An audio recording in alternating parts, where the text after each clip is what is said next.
Hey teachers, welcome back to Anti-Social Studies. Today I want to talk about how I approach Unit 5 in AP World History. It's a really important unit. It's also always awkward because I know for a lot of teachers it shows up at this awkward time of year. A lot of teachers are like, well, I have maybe the 2 weeks after Thanksgiving where I could talk about Unit 5, but then I don't really feel like that's enough time to go over all of it, and then you have to wait till after winter break. And so if that's you, what I normally do is I actually just kind of split it up into Unit 5A and Unit 5B. Essentially, I try to cover in this time period, kind of between Thanksgiving and the winter break, I try to cover the Enlightenment and the political revolutions, so 5.1 and 5.2. Then I say pause, cliffhanger, and when we come back in January, we start with the Industrial Revolution that then can lead us into Unit 6 and imperialism. So that's how I approach it. But again, if you're not getting to any of it until January, I think that puts you with the majority of AP World History teachers. If you've already taught it, good for you. Don't brag about it. So what is in Unit 5?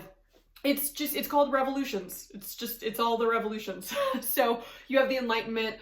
Be careful, don't get into AP Euro land too much, right? Like, they don't need to know as much about the Enlightenment as you maybe think that they do. They just need to know how it influences the political revolutions and the Industrial Revolution. So then we talk about the kind of Atlantic world revolutions, French, American, Haitian, Latin America. And then really the rest of it, those are only the first two topics. 5.3 to 5.8, I think, or whatever is the end, is the Industrial Revolution.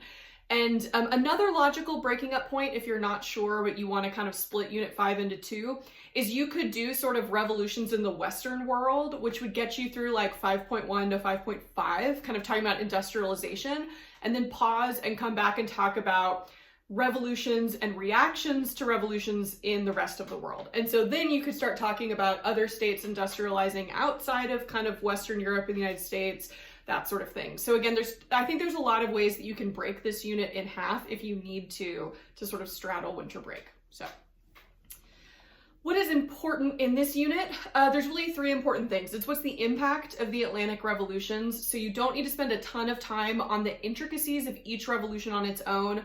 Like, you don't need to spend a week on all the different phases of the French Revolution. Let AP Euro teachers deal with that. And you don't really need to go into a lot of detail on the different phases of any of them, because they're all very complex and complicated. What kids really need to know is like what caused them, and then what's the impact, and to what extent were they enlightened, and to what extent were they super revolutionary, right? So on the one end of the spectrum, you'll have the Haitian Revolution, which was incredibly radical and revolutionary. The whole social hierarchy gets flipped upside down. And on the other end, you have really conservative revolutions, like honestly France ending up with Napoleon, or Brazil, which isn't really mentioned in my textbook, but is a totally bloodless revolution, just like a handshake between essentially slave owners and the king. The second thing that they need to know from Unit 5 is how does industrialization change the global balance of power? So again, one of the themes that I've been talking about with my kids throughout the year is this rising power of what's going to become, the Western world. And so, at first that was sea-based power, and it was rising and becoming sort of important in Units 1 and 2, really important in Units 3 and 4, but still land-based, like traditional huge, like China, India, Middle East, those powers were still incredibly important. And so one of the huge things to focus on here is that this is the era when that shifts, and when what we were calling sea-based empires, and now we can call industrial empires, really like usurp the others, right? And are actually in Unit 6 then going to turn around and kind of conquer most of those places. And the third thing that you want to focus on is how are people and states responding to industrialization? So something I want you to notice is that in both Units 5 and Unit 6, because those are the same time period, the first half of the CED, so like 5.1 to 5.5 or so, is kind of focused on the Western world for the most part. It's focused on Industrial Revolution in Britain, the Atlantic revolutions. But then the other half of that unit, please notice, is non-Western stuff. And it's stuff that if you are a more traditional, like Western Civ sort of teacher, you might actually not really know very much about. And so you'll want to do a little bit of work to help kind of educate yourself and help bring that stuff into your curriculum, because the AP World History test in the past few years has really, really started to emphasize, and I'm really glad about this, that the rest of the world was to some extent industrializing as well, and was reacting to the Enlightenment and was trying to enlighten themselves. And so just be careful, because one of the pitfalls of this unit is that you get stuck in like AP European history land for too long. So what are my favorite lessons? I have an Enlightenment speed dating activity that I think is kind of fun, and it's just like a nice, simple way to cover the Enlightenment philosophers quickly. Just get in and get out. What are the main ideas? You can find it on my website, antisocialstudies.org. I also love looking at and comparing the revolutionary documents. And here's one thing I'll say that you should notice, teachers, is that there are very few like individual documents or even individual people that are mentioned in the main part of the CED, meaning in the like students must know. There's a ton of illustrative examples, but in the students must know, they specifically mention like the Declaration of Independence, the Declaration of the Rights of Man, and Simon Bolivar's Jamaica letter. And so you should do a lesson on those. And I would suggest that you definitely should add in Olympia de Gouges' Declaration of the Rights of Women and the Female Citizen, which, by the way, I did a collaboration with Ben Friedman over at Friedmanpedia all about that document. And so I'll put the link in the description here so you can go check it out. So I always do something where maybe different groups look at each of the documents and kind of highlight and annotate. Maybe we all look at the Declaration of Independence and then they go and kind of apply, okay, what do we see from this declaration in the other documents? And we sort of evaluate, like, to what extent are they enlightened documents? Where do we see the Enlightenment? And to what extent are they radical and revolutionary, or are they just sort of seeking power for themselves, right? The last thing that I want to highly suggest is this book, A History of the World in 6 Classes by Tom Standage. It's an amazing book, and I use it in world history a lot because it's really easily excerptable. I don't know if that's a word, but it is now. And so there is a great whole chapter on tea, and you can kind of divide it into 2 readings, which I've done.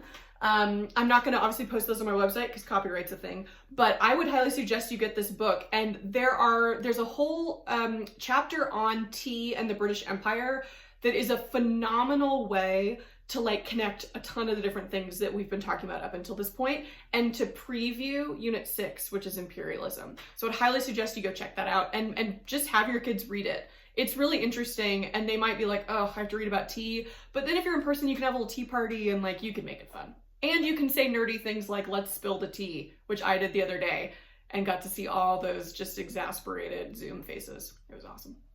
Okay, what skills go well with this unit? This is the unit to really hammer in context. This is the unit to really make sure kids understand what contextualization is, because honestly, Unit 5 is the context unit for the rest of the course, right? So really, honestly, Unit 6, 7, 8, 9, if they're starting an essay about imperialism, they can start with during industrialization. And so you can talk about context in a lot of different ways, right? You can talk about the Enlightenment as context for the revolutions. You can talk about the context of what was going on in England that leads it to being the center of industrialization.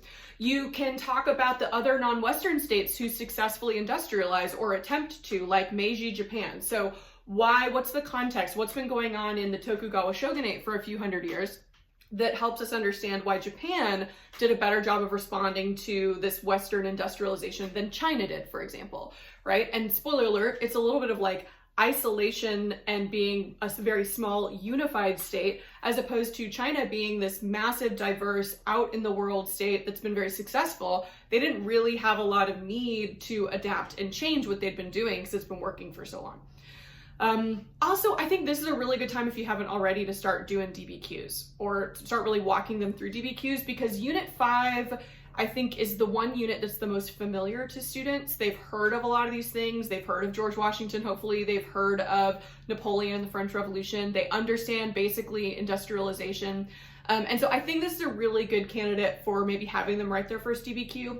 It could be on something like the impacts of industrialization or something like that, where they kind of already know the answer. They can talk about pollution and workers' rights and that sort of thing. But then you can really get them practicing like analyzing those documents. What goes wrong with this unit? I mean, the biggest thing is really just that everyone wants to stop and talk about the French Revolution, and they want to talk about the American Revolution, and they want to talk about socialism and Karl Marx, and you really get bogged down in a lot of like European history stuff. And so this is where I just want to remind you that the AP World History curriculum has been veering away from sort of Western Civ, European history land for a few years now. And so I think if I'm correct, I think the French Revolution isn't even mentioned in the CED. I could be wrong, but I'm pretty sure when I first got it, I looked through and went, oh, that's kind of fun. Now, the Lafayette's Declaration of the Rights of Man is mentioned as a document, but not the French Revolution itself. And for example, like Napoleon's not mentioned in the CED as far as I remember. And so just be careful, because I know a lot of us who've been teaching world history to some extent for a really long time have these like super fun, like a week-long simulation of the French Revolution. And now, especially this year with all the craziness, it's probably not the year to do that. So again, really, if you want to focus your time on a revolution, I would talk about Haiti. Or I would talk about Simon Bolivar in South America, right? I would really make sure to talk to them about a revolution they maybe don't know as much about. So the other thing is just, one thing if you haven't taught this class before is that, again, Unit 5 is really important context for what's about to happen in the last few units of the course. And one of the terms and ideas that you can really, really hammer home right now and get them to understand is nationalism.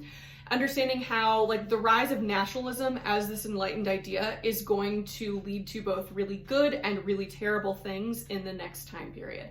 And so really getting them to understand what nationalism is and how it's different from patriotism, and how you can have these like positive forms of nationalism where we are all one, even though we're very diverse, we're all united under this one constitution. But you can also have negative nationalism and these people are not a part of our nation no matter what they do, right? And that's where we're heading in the 20th century. So that's one of those, there's a lot of isms that come about in the 20th century that become really important for kids to understand. And there's a few of them introduced in this unit. Nationalism, socialism is another one that a lot of kids don't really know what it is, because honestly, that word is used for a lot of things that aren't completely accurate. And so just, you might start introducing those and really defining those terms, because it will make the last few units of the course a lot easier to understand. Okay, I hope that was helpful. Good luck with Unit 5. I hope you're getting through the school year. Make sure that you subscribe to my YouTube channel. If you really like the free resources that I'm putting out there, please go check out my Patreon. But if not, that's totally fine. Thanks for watching and spread the word. Bye.